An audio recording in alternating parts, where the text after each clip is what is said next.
When dinner rolls around, do you ever wonder and take the time where that juicy piece of meat has come from and how they're taken care of and how they actually got to your dinner table? I'm sorry. I know I'm sorry. But the reality is we're gonna find out all that today.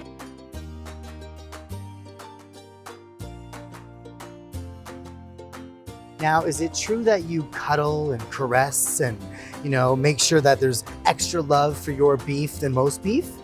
My story to my customers is that if I had a chance to reincarnate, I would come back as my husband's cow.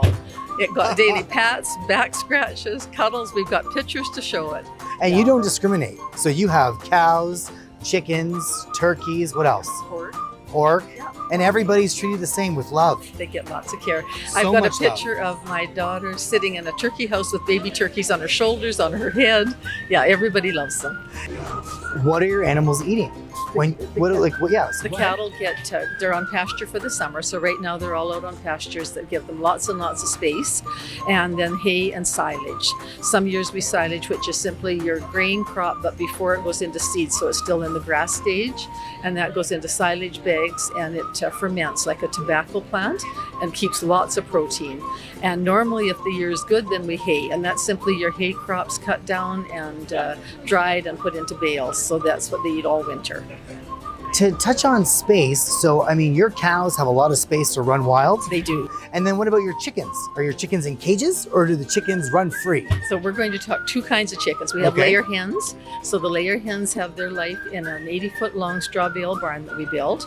It's got 2 big door openings. It's got 2 small door openings. And when the weather's nice in the spring to fall, they just run free. They come back. We have a pen around them because predators are a problem, but they have lots of space and they just come and go. So they'll come into the barn to eat their protein ration.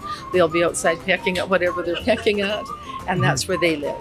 And then the broiler hens, the broiler chickens, are in hoop buildings that are 30 by 36 feet, and they have tarps on them, so they can be covered up if it's windy or cold and raining, and it can be open otherwise. But again, they have a geogrid base because you can't have predators getting them.